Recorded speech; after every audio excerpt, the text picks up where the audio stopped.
کسی نے پیدا نہیں کیا، نہ اس نے کسی کو پیدا کیا ہے، وہ کسی کا باپ نہیں ہے اور اس کا کوئی باپ نہیں ہے، وہ وحدہ لا شریک لہ ہے، وہ صمد ہے، بے نیاز ہے،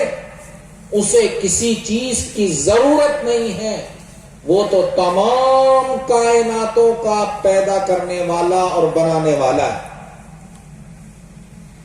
اور اے محمد، ایمان کی یہ دعوت آپ سب سے پہلے اپنے خاندان اور اپنے قبیلے والوں کو سنائیے۔ انذر عشیرتک الاقربین، آپ کے جو اقربا ہیں، آپ کے جو قریبی خاندان کے لوگ ہیں، آپ انہیں ایمان کی دعوت دیجیے۔ چنانچہ لکھا ہے مورخین نے، محدثین نے، کہ اس آیت کے نازل ہوتے ہی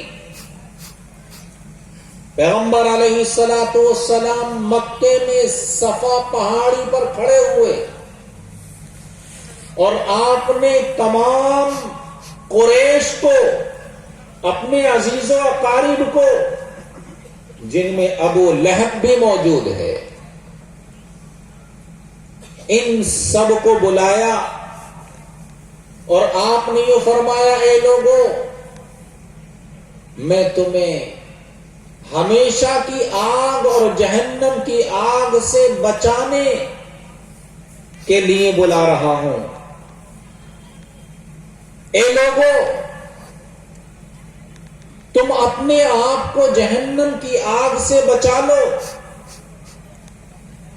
اور ایک خدا کی عبادت کرنے لگو۔ یہ معبود جن کو تمہارے ہاتھوں نے بنایا ہے، یہ خدا جن کو تمہارے ہاتھوں نے تراشا ہے،